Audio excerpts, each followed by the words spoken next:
Good evening and welcome. Wherever you are right now, under a blanket, with the lights low, or simply resting after a long day, I hope you can let your shoulders soften and your breathing slow. There's nothing you need to solve tonight, nothing you need to rush toward. Just give yourself permission to be here, to listen, and to drift gently into comfort. If your thoughts are still busy, that's okay. Let them come and go like small clouds passing across a quiet sky. This story won't ask much of you. It's meant to feel like a warm room on an autumn evening. Steady lamplight, the hush of rain, the safe scent of wood and paper, and the quiet promise that the world can wait until morning. Outside, the rain is light, more like a patient tapping than a storm, making the pavement shine beneath the street lamps. It's the kind of evening that turns the city into a soft watercolor, blurred reflections, muted footsteps, and the gentle swish of passing coats. A few leaves cling to the branches, copper and tired, while others rest in damp drifts along the curb.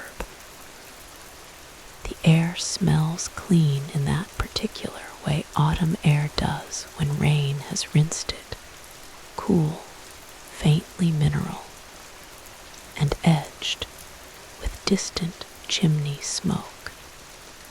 On a narrow street set slightly back from the louder roads, there's a shop with a modest sign that doesn't flash or demand attention.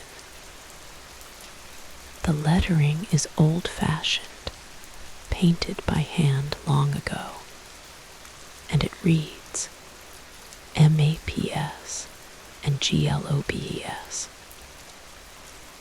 The windows are tall and a little fogged at the corners, and behind the glass you can see shelves that rise like quiet cliffs, stacked with atlases, rolled charts tied with twine, and wooden stands that hold globes in patient silence. The shop looks like it has been here for a long time, and it has, the kind of place that doesn't chase trends, because it has its own steady rhythm, like a clock that never hurries. When the door opens, a small bell gives a soft, friendly note. The sound doesn't startle. It simply announces, gently, that someone has entered. A breath of cool air slips in with the visitor, carrying the scent of wet wool and rain-darkened pavement. And then the door closes again with a quiet click that seems to seal the outside world away. Inside, the air is warmer. It smells of paper, real paper, with age and fiber and ink, and of wood that has been polished by time, not by hurry. There's a faint hint of leather bindings, and something else too, something comforting and difficult to name. The smell of calm itself, as if the shop has learned how to hold silence without making it feel empty. The floorboards are old and sound gently beneath each step, not creaking dramatically, but speaking softly in a language of settled places. A lamp glows on a table near the center of the shop, its shade the color of honey. The light doesn't glare, it pools. It gathers around the tabletop and falls away into shadow at the edges of the room, turning corners into softness. In that lamplight, the spines of books look warmer, and the brass meridian rings on the globes catch a muted glint like quiet stars. The man behind the counter looks up, not with the sharp attention of someone who expects trouble, but with the easy focus of someone who has all the time in the world. He is the owner, though keeper might fit him better, the way one might keep a lighthouse or a garden. His name is Elias, and he has the kind of face that seems shaped by gentle weather, thoughtful lines, calm eyes, and a mouth that rests naturally in something close to a smile. His hair is a little unruly, as if he forgets to comb it when he's deep in an atlas, and his sleeves are rolled to the forearm in a way that suggests he often works with his hands. Evening, he says, and his voice matches the shop low, warm, unhurried. The visitor returns the greeting with a small nod. They are bundled in a coat still dotted with rain, and they pause just inside the doorway, as if listening. Some people enter a shop and immediately begin to search, to scan, to decide. This person does. They stand for a moment and let the atmosphere settle around them like a shawl. Elias watches without pressing. He's learned that maps do something to people. They slow them down. They remind them quietly that there are places beyond their immediate concerns, beyond the errands and the notifications and the tight schedules. A map doesn't insist. It simply waits, offering possibilities. The visitor takes a few steps in, and the bell above the door is still, the shop returning to its hush. Rain ticks lightly at the window. Somewhere deeper inside the building, a radiator makes a faint, content sound, like a cat shifting in its sleep. I used to come here, the visitor says at last. Their voice is careful, as if they don't want to disturb anything. Years ago, Elia's expression softens with recognition, not necessarily of the person, but of the feeling. People often return to places like this when they want to find a part of themselves they misplaced. Then, welcome back, he says. Take your time. The visitor moves slowly between the shelves. There are rolled maps in tall bins, their edges slightly frayed, tied with ribbon or twine. There are nautical charts with pale blues and precise lines. There are city maps with dense grids that look like stitched fabric.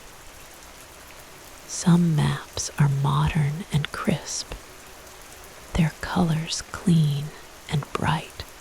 Others are older, cream-toned with age, where the ink has settled into the paper like a memory. A globe stands near the window on a wooden pedestal, its surface glossy from careful cleaning. It's a political globe with countries shaded in gentle colors, but its real charm is the way it catches the lamplight. When the visitor rests a hand on it, the globe feels cool and smooth, and the axis yields slightly, inviting motion. The visitor gives it a slow spin. The world turns with a soft whisper, wood and metal moving together. A small, controlled sound. Continents drift past. Oceans slide by like deep, quiet breaths. The visitor watches as familiar shapes appear and disappear. A curve of coastline, a stretch of mountain range, a scattering of islands like tossed pebbles. There's something calming about it, as if the planet itself is reminding them that it knows how to keep moving without being pushed. Elias returns to his counter, but he remains present in the way. A fire remains present in a hearth. He opens a ledger and makes a small note with a fountain pen, the nib scratching faintly on the paper. The sound is delicate, almost like a whisper. He's not writing anything urgent, just the kind of record keeping that keeps a shop anchored. An order that arrived earlier, a customer request, a reminder to check the condition of a particular atlas with a loose binding. The visitor drifts toward a table where several large maps are laid out under thin glass. The maps are arranged like artworks, and in a way they are. One shows mountain passes and old roads. Another shows a coastline with lighthouses marked in tiny symbols. Another, perhaps most interesting, is a historical map printed long ago. The paper is thick and slightly textured, and the ink has a richness that modern printing rarely captures. The visitor's fingers hover above the glass. They don't touch yet. They simply look, breathing slowly, letting their eyes travel. In the lamplight, the lines on the map seem to hold a kind of quiet promise that a path exists, that Roots can be traced. That distance can be understood.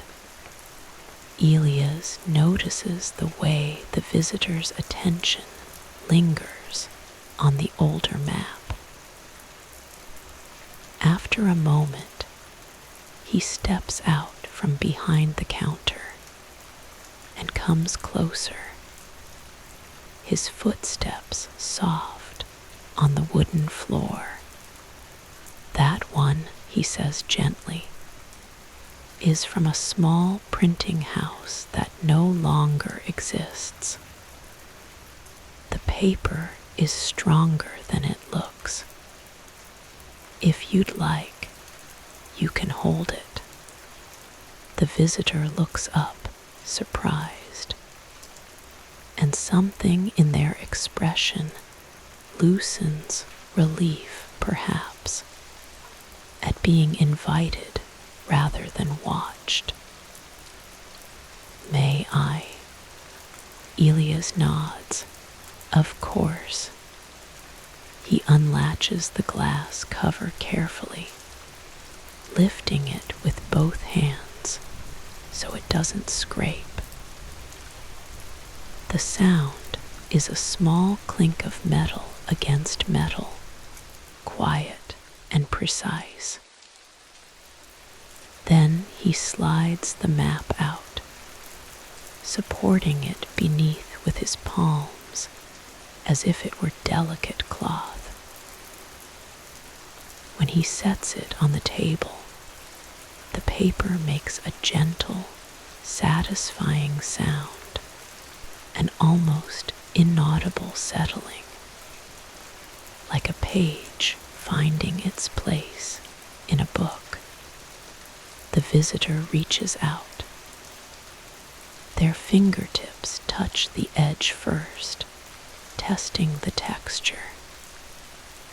The paper is cool and slightly rough, like it holds the memory of the cotton and linen it was made from.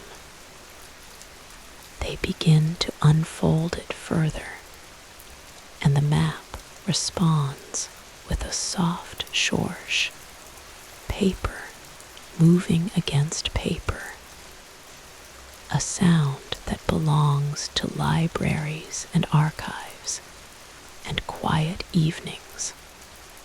As it opens, it reveals more detail. Inked hills, thin roads, tiny printed letters naming villages and rivers. Some of the names are unfamiliar, some poetic, some practical. The visitor leans closer, and their breath warms the paper slightly. They smell the map then, not in an obvious way, but in the subtle shift of air near their face, the scent of old ink and aged fiber, a dry sweetness like autumn leaves pressed between pages. Elias watches with a calm satisfaction. He has always believed that the sense of smell is the fastest route to memory. People forget facts, but they don't forget the way paper and wood can make them feel safe. The visitor's hand moves across the map, not randomly, but with intention, as if searching for something they once knew. Their index finger pauses at a small town name printed in neat type, then slides along a thin line that marks a road. The motion is slow, almost reverent. The fingertip follows the route the way one might follow a melody. I used to trace routes like this, the visitor murmurs. When I couldn't sleep, Elias doesn't ask why. He simply nods, as if he understands. The lamp's warm light makes the visitor's hand look softer. The map's surface glow faintly. Outside, rain continues its quiet work, tapping at the windows and washing the night clean. The visitor continues tracing. The road curves around a cluster of hills. It crosses a river marked with a delicate ribbon of ink. It passes through a forest indicated by tiny tree symbols, each one printed with patient care. The visitor's finger slows at the river crossing, hovering there, as if imagining the sound of water beneath a bridge. In the shop, there are other sounds, but all of them are gentle. The faint rustle of paper as the map shifts, the small creak of a shelf settling, the distant tick of a clock, the soft exhale of the radiator. Each sound seems softened by the presence of so much paper, as if the shop itself absorbs sharpness and returns everything as calm. Elias pulls a chair out with minimal noise and sits across from the visitor, not intruding, simply sharing the quiet. He rests his hands on the table, fingers loosely folded. His nails are clean, his hands marked with the subtle stains of ink and the faint roughness of handling books. He looks at the map, too, but in a different way, like someone revisiting an old friend. This region, he says, barely above a whisper, has a coastline that looks like lace. Small inlets, quiet coves. On calm days, the sea there is the color of slate. The visitor's eyes lift, and for a moment they seem to see that slate-colored sea not in the room, but behind their eyes. Have you been? They ask. Elias' mouth curves slightly. Not in the way you mean. I've traveled through it here. He taps the map lightly with one finger, careful not to crease it. Sometimes that's enough to rest the mind. The visitor nods and returns to tracing. The route continues toward the coast. There's a tiny symbol of a lighthouse, and next to it a note in small italics, perhaps added in a later printing. The visitor's finger circles it once, then moves on. Something about the act is deeply settling. The finger knows what to do. Follow the line, pause at the bend, cross the river, climb the pass. The mind follows along too, but without strain. It becomes a gentle journey where nothing must be accomplished.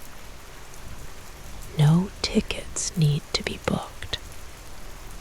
No bags need to be packed. The route exists simply to be followed. Elias stands after a while and moves to a shelf behind him. He selects a small object and returns. A magnifying glass with a wooden handle polished smooth. He sets it on the table near the visitor's hand. For the smaller print, he says, "Thank you," the visitor replies, and the gratitude in their voice is quiet but real. They pick up the magnifying glass and hold it above the map. The letters enlarge, sharpening into clarity.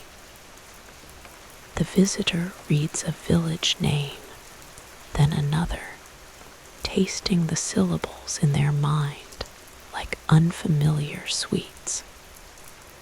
Some names feel like wind. Others feel like stone. There is a comfort in their specificity. They prove that even the smallest places have names, have recognition, have a spot in the world's great fabric. The visitor's shoulders lower. Their breathing deepens. The shop's lamplight seems to slow time. Elias watches, and he thinks of all the evenings like this. People arriving with rain on their coats and thoughts tangled in their heads, leaving with something loosened, something soothed. On another table nearby, there's a different globe, a celestial one. Deep blue flecked with stars, with constellations drawn in fine lines. It rests in a wooden cradle, and its surface is matte rather than glossy, like velvet. The visitor notices it, and after lingering with the map a bit longer, they stand and walk to it. They place their hands on the celestial globe and give it a careful turn. The sphere rotates with the same soft whisper as the other globe, but the sensation is different. Instead of continents, there are star patterns, familiar and strange. Orion appears, then slides away. A delicate arc of the Milky Way drifts past. Tiny names in pale print label constellations that people imagined long before anyone could photograph them. There is something profoundly calming about that, too. The idea that humans have always looked up and tried to make sense of the vastness, not with panic, but with stories. They connected stars with lines and called them hunters, swans, dragons, and ships. They made the sky into a map, and in doing so, made it feel less lonely. The visitor rests their forehead lightly against the globe's cool surface for a moment, not pressing, just touching. The shop smells of wood and paper around them, and the rain's tapping becomes a lullaby. In the warm light, their reflection in the globe is faint and curved, a soft reminder that they are here, safe, in a room that asks nothing of them. Elias doesn't comment. He moves quietly to a shelf and pulls out a thin book with a cloth cover, an old travel journal, blank pages waiting. He flips it open and checks the paper, then sets it back. Not for sale, perhaps, or perhaps reserved for someone who will need it. He likes the idea that blank pages are a kind of map, too. Not of geography, but of days. The visitor returns to the table and sits again.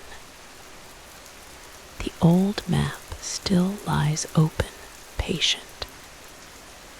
They slide their hands beneath it slightly and lift one corner to adjust it, and the paper answers with that soft, dry rustle, the sound of something made carefully, meant to last.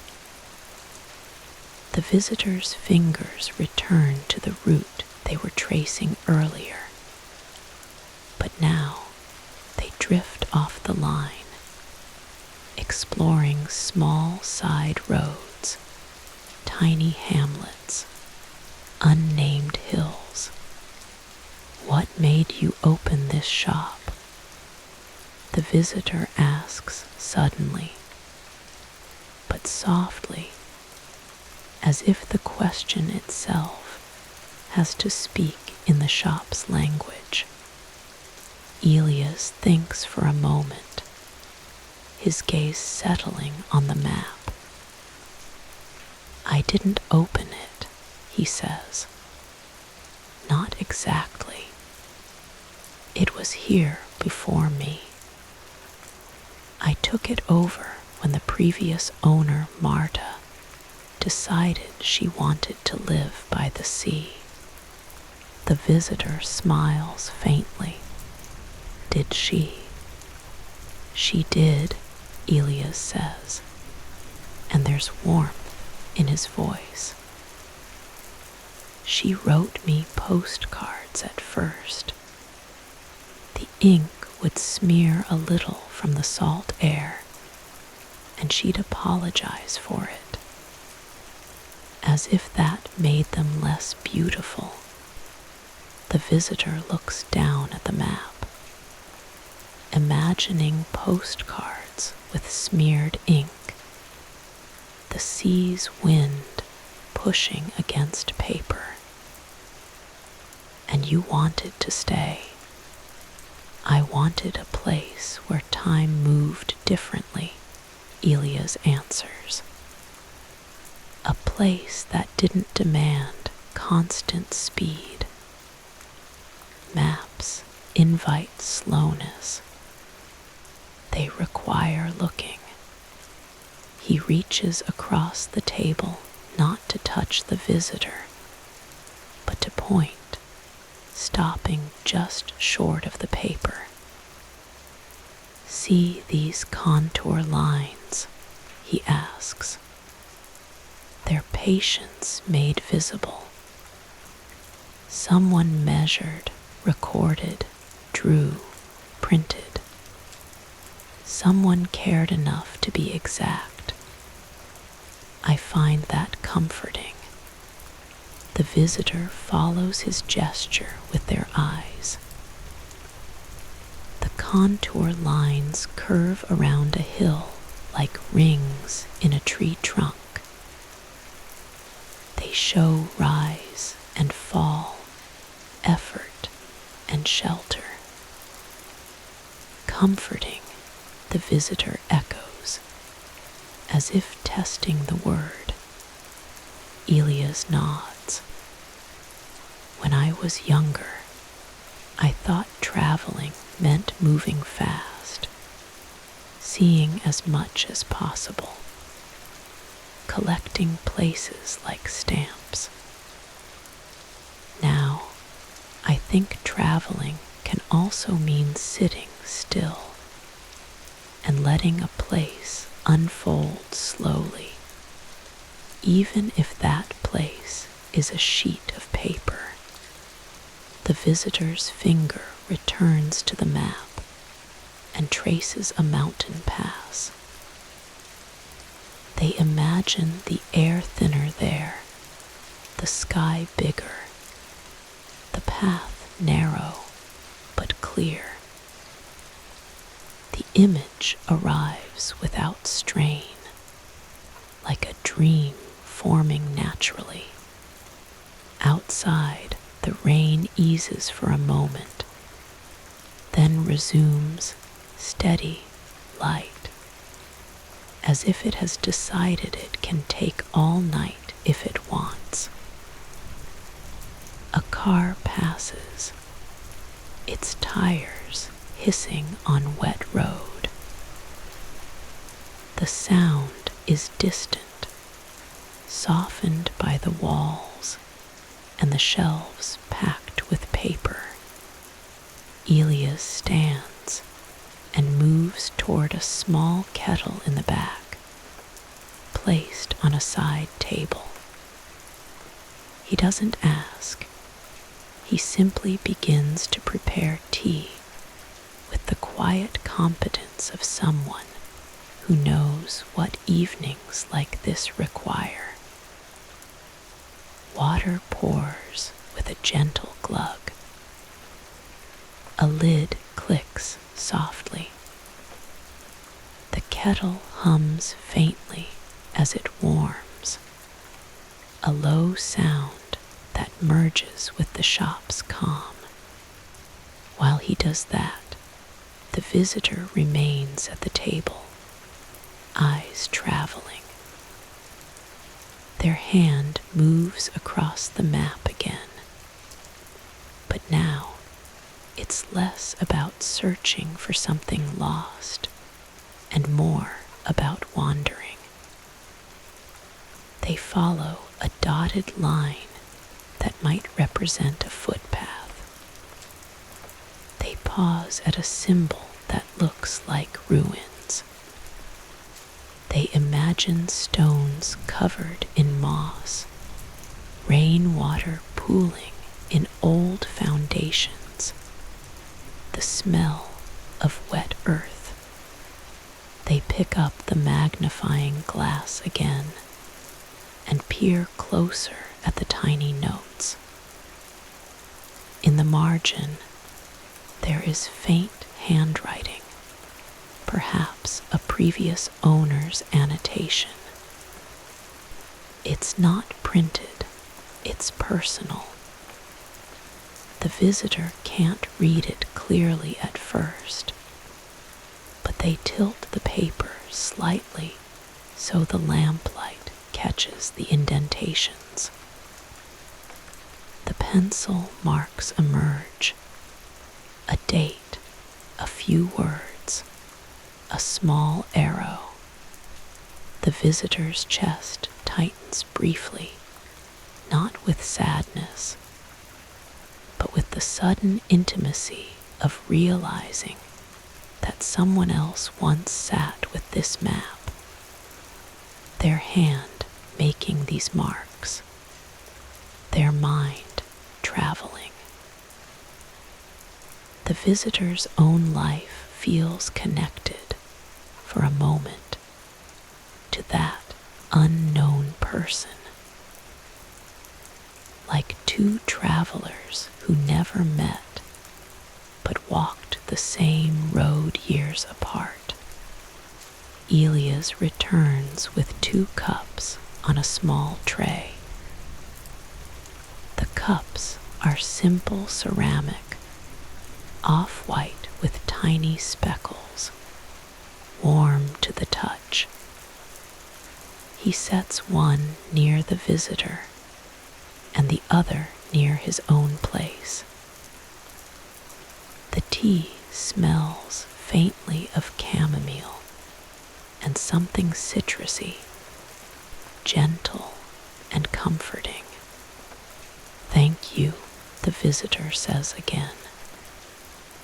And this time, the words sound even quieter, as if they are sinking into the atmosphere rather than bouncing off it.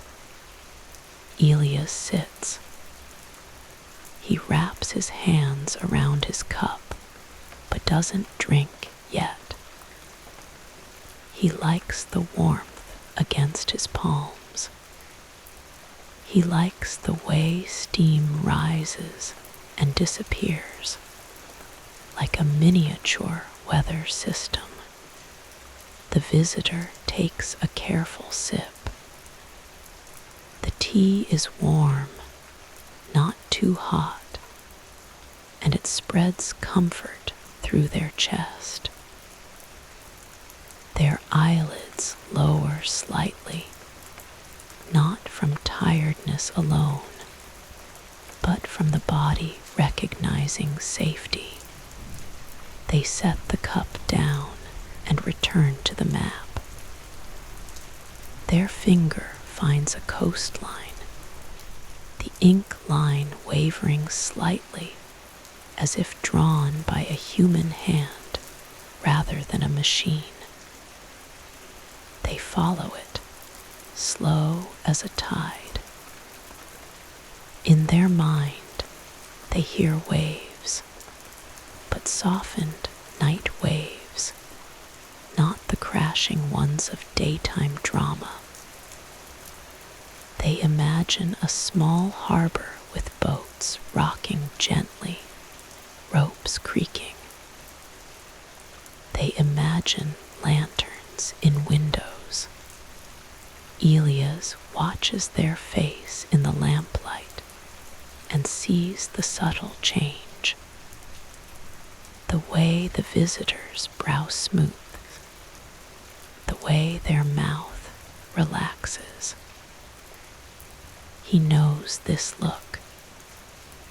It's the look of someone leaving their own worries at the door and stepping into a wider world where problems become smaller simply by being placed beside oceans and mountain ranges.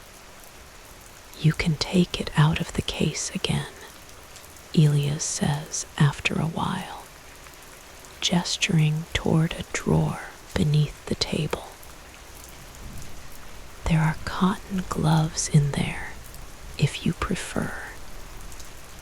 Some people like them, some don't." The visitor opens the drawer and finds a pair of soft white gloves. They pull them on slowly, each finger sliding into place.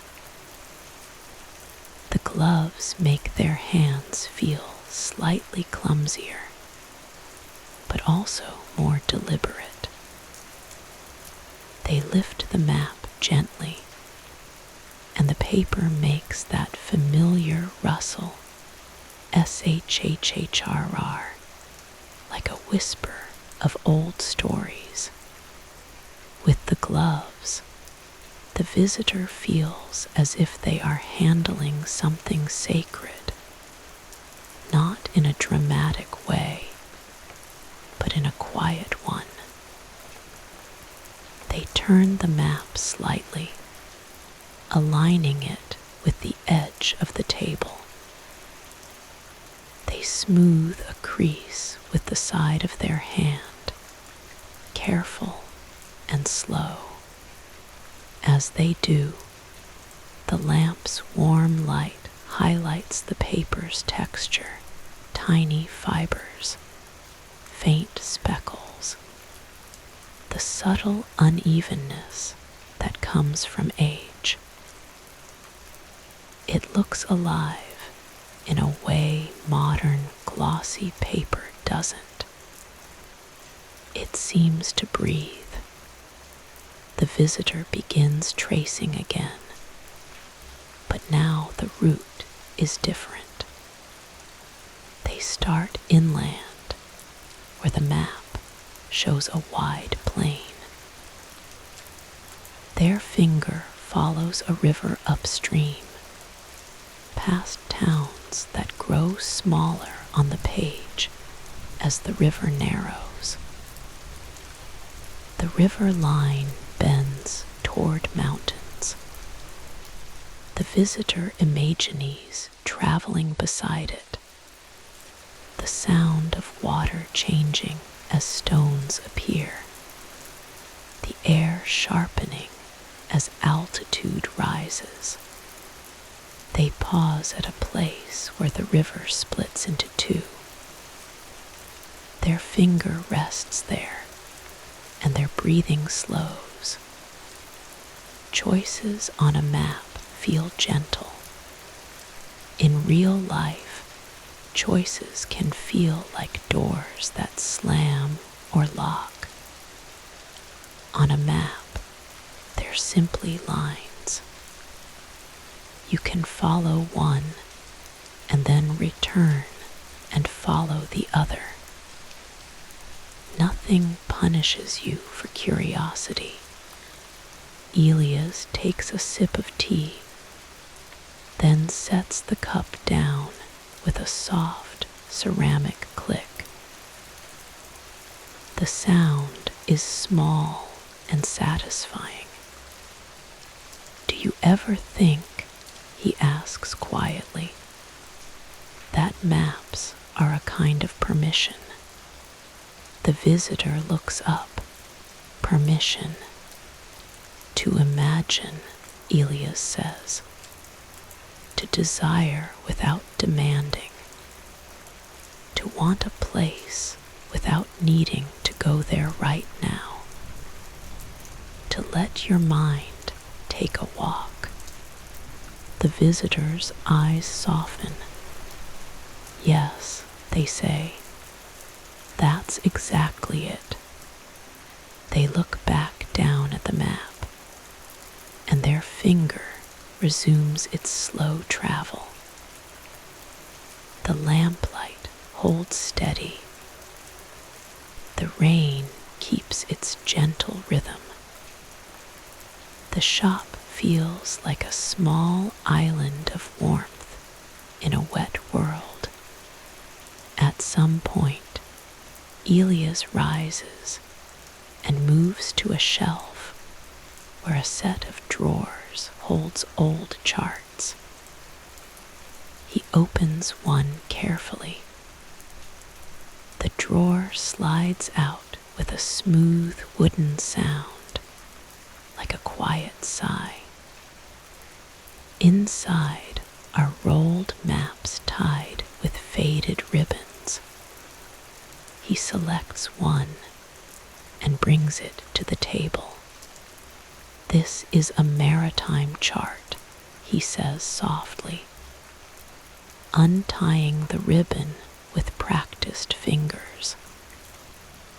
The paper is thinner, so it makes a different sound. He lays it down and begins to unroll it. The chart unfurls with a lighter, crisper rustle, like the wing beat of a bird.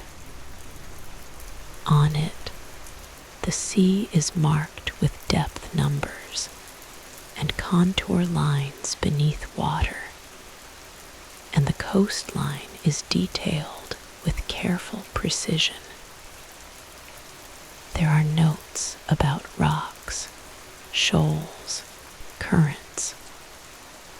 Small symbols mark lighthouses and buoys. The visitor leans in, fascinated. Their gloved finger hovers above the chart, then traces a route that might be taken by a small ship. They Imagine the vessel moving through dark water beneath a cloudy autumn sky, guided by a lighthouse beam that sweeps slowly, reliably. There is no danger in the imagining. The sea in their mind is calm. The ship is steady. The route is clear. It's the kind of night voyage where you wrap yourself in a blanket and listen to water against the hull, secure in the knowledge that someone has drawn this chart with care, marking what must be known so travelers can rest. Elias points to a note near the margin. "See there," he says. "It mentions a bell buoy. In fog, the buoy rings. A sound map, in a way." The visitor nods, imagining the bells slow clanging out in the mist.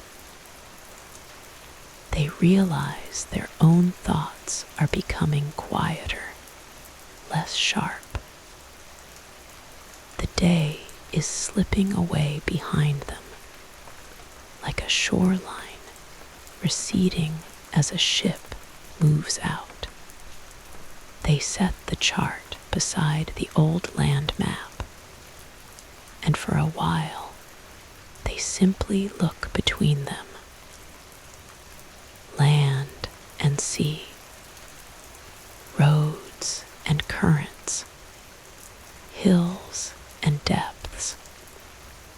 The world rendered into lines and symbols, made gentle enough to hold in two hands. The visitor takes another sip of tea. The warmth settles deeper now, traveling down their arms and into their chest. Their eyelids blink slowly. The shop's sounds are almost hypnotic. The tiny tick of the clock, the rain's steady tapping, the paper's soft movement when the visitor adjusts a corner. Elias speaks again, but softly, as if speaking to the room as much as to the visitor. "When I was a child," he says, "I had a globe in my room. I'd spin it and stop it with one finger. Wherever it landed, I'd imagine a life there. Not a perfect life, just a life." The visitor listens, their gaze drifting to the globes on the shelves. In the lamplight, they look like sleeping planets. "What did you imagine?" the visitor asks. Elias smiles faintly, remembering. Small things. A kitchen window that looked out on a different street. A shop where someone greeted me in another language. The smell of bread that wasn't the bread I knew. The feel of air that carried a different kind of cold. The visitor's gloved fingers move to the edge of the land map again, and they trace a route that ends at a small dot, perhaps a town near the coast. They imagine arriving there at dusk, the same kind of dusk as tonight. The traveler who might be them, or might be someone else entirely, walks along a wet street. A lantern glows in a window. a door opens. Warm air spills out, carrying the smell of soup and wood smoke. The visitor's shoulders sink lower, as if their body is finally convinced it can rest. Elias stands and moves to the window. He looks out at the street. The rain has made everything glossy. A few people hurry past with umbrellas, their faces turned down, their steps quick. Farther away, a tram glides through an intersection, its lights reflected in the puddles. He turns back to the shop. The lamplight turns the interior into a refuge. The maps on the table look like calm landscapes. The visitor sits quietly, their head slightly bowed, hands resting near the paper, as if the act of touching the map has grounded them. Elias lowers the lamp slightly by adjusting a small knob, not dimming it too much, just enough to make the light feel even softer. Shadows deepen kindly around the shelves. The map remains visible, but the edges of the room become more dreamlike, less defined. The visitor notices the change and exhales. It's a long breath, the kind you take when you realize you've been holding tension without meaning to. For a while, neither of them speaks. They don't need to. Silence in this shop is not awkward, it is full.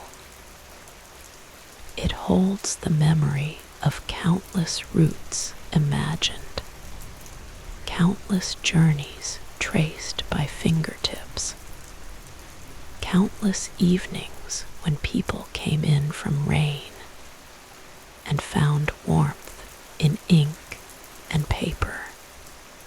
The visitor resumes tracing, but slower now, as if the map is not a destination, but a lullaby. Their finger moves along the coastline, then inland, then back again. The repetitive motion is soothing. It's like rocking. It's like the sound of rain repeating the same gentle pattern on the window. They pause at a mountain symbol and imagine standing at the top, not in bright sunlight, but in quiet mist. They imagine looking down at valleys filled with cloud, hearing nothing but wind.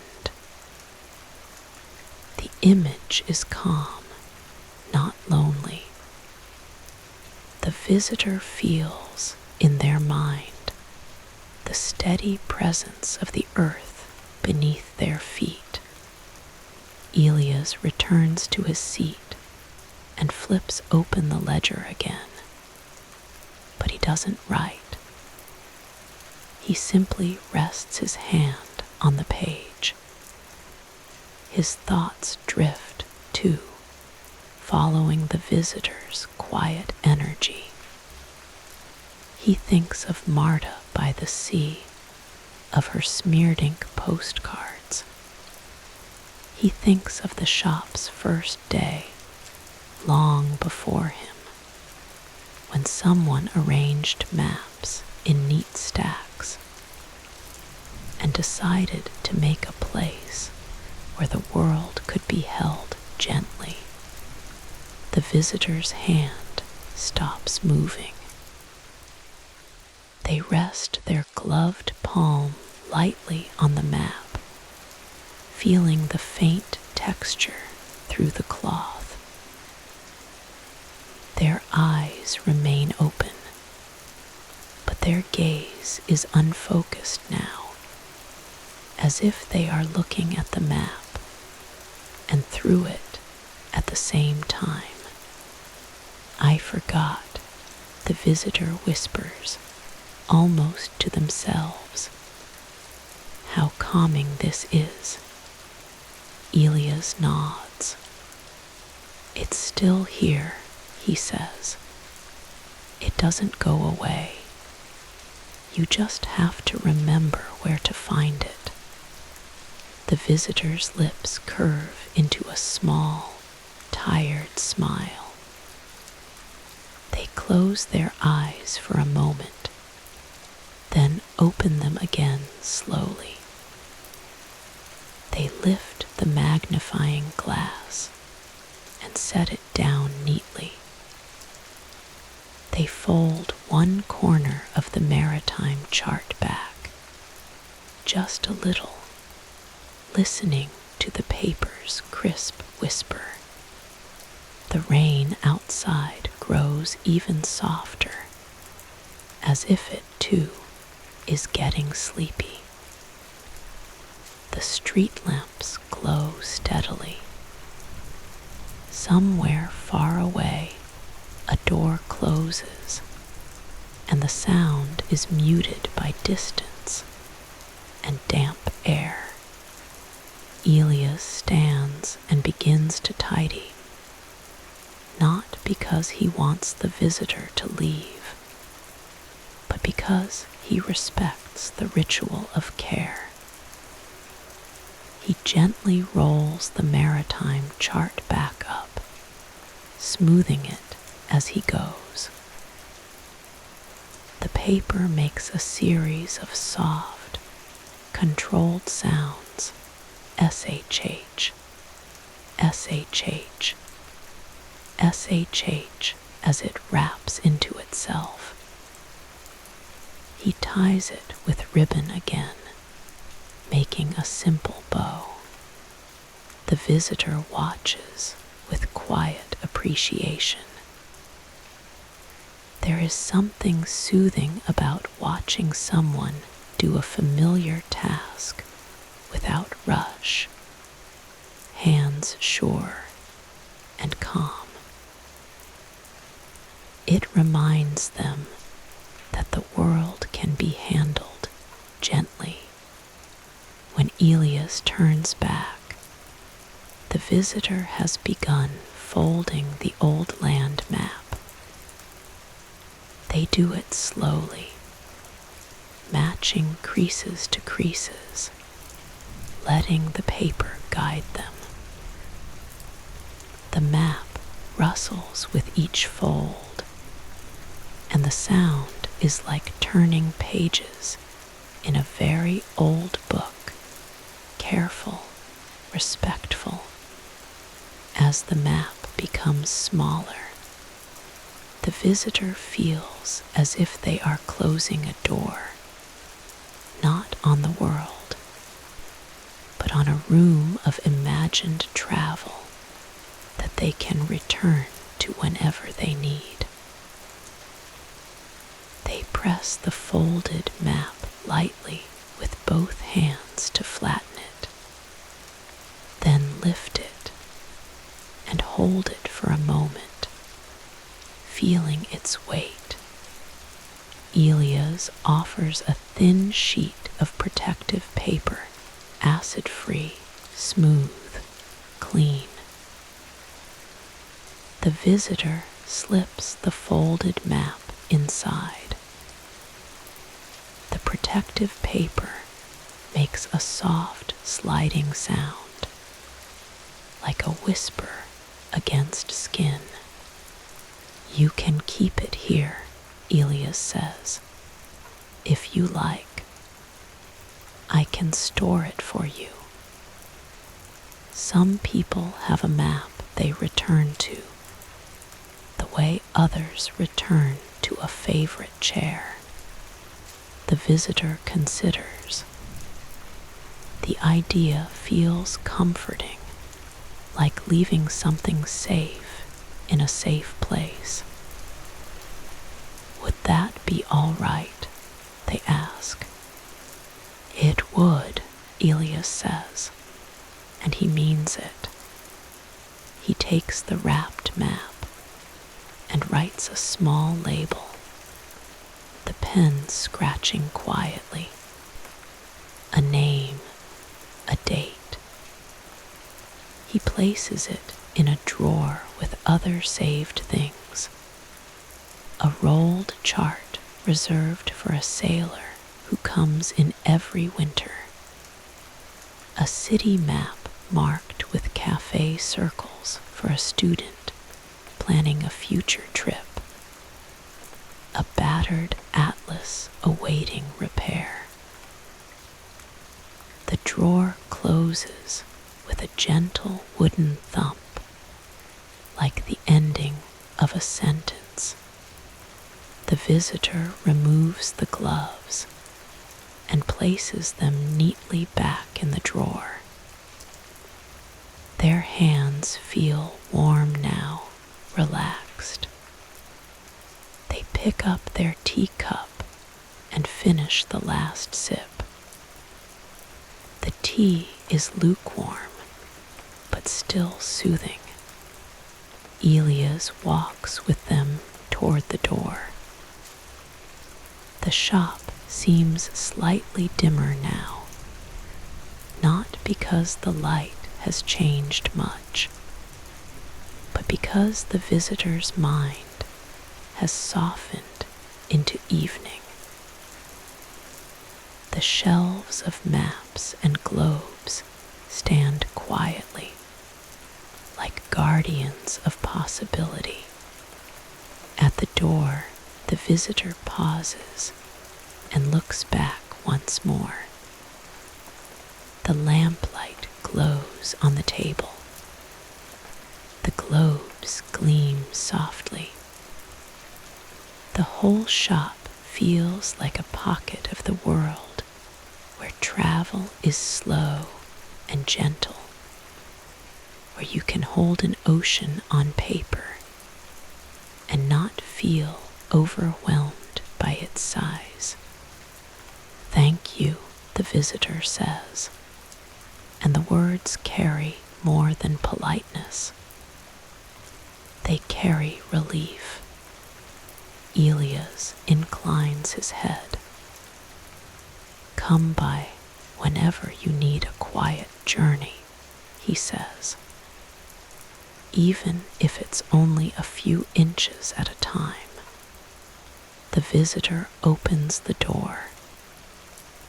The bell gives its soft note again, bright, but not sharp.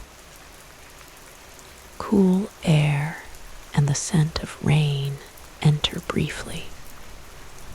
The visitor steps out, and the damp street receives them. The rain is still light, and the street lamps make everything glow. Elias watches for a moment as the visitor walks away, their pace unhurried now, as if they've remembered how to move without rushing. Then he closes the door gently. The bell settles into silence.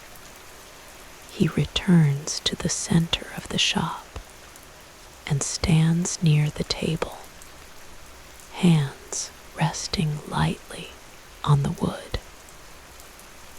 He turns the lamp down a fraction more, letting the light become even warmer, more amber.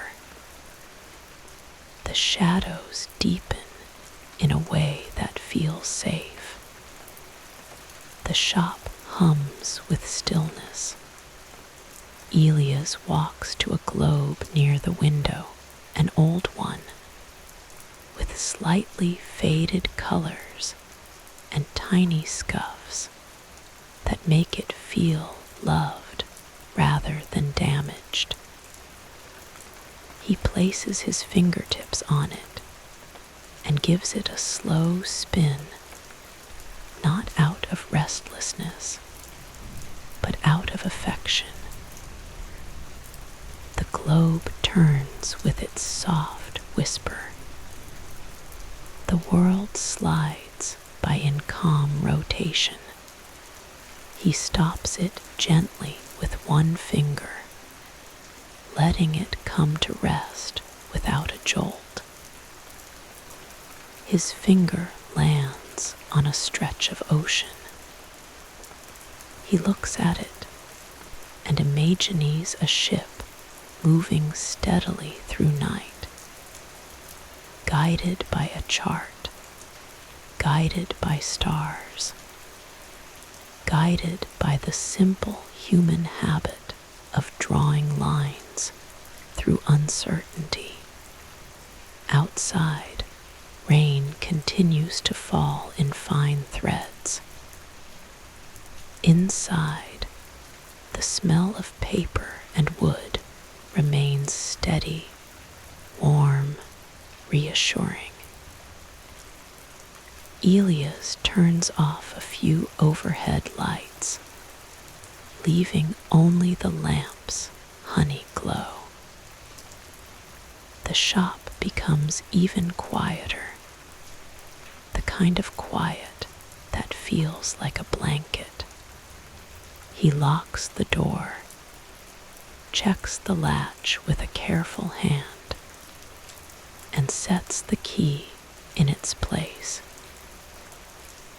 He tidies the table, straightens a stack of atlases, and runs his palm along the wooden edge, as if thanking it for holding so many evenings. Before he goes, he stands for a moment and simply breathes. Inhale, slow, steady. Exhale, long, releasing. The shop, with its maps and globes, feels like a heart that beats quietly through the night, keeping watch over all the routes people might one day take, and all the journeys they can take without ever leaving the warmth of lamplight. And somewhere, out in the rainy autumn night, the visitor carries that calm with them, not as a dramatic change, but as a small, steady comfort. A reminder that when the mind needs rest, it can follow a line on a map, feel the gentle rustle of paper, watch a globe turn beneath warm light, and let the world become spacious and kind again.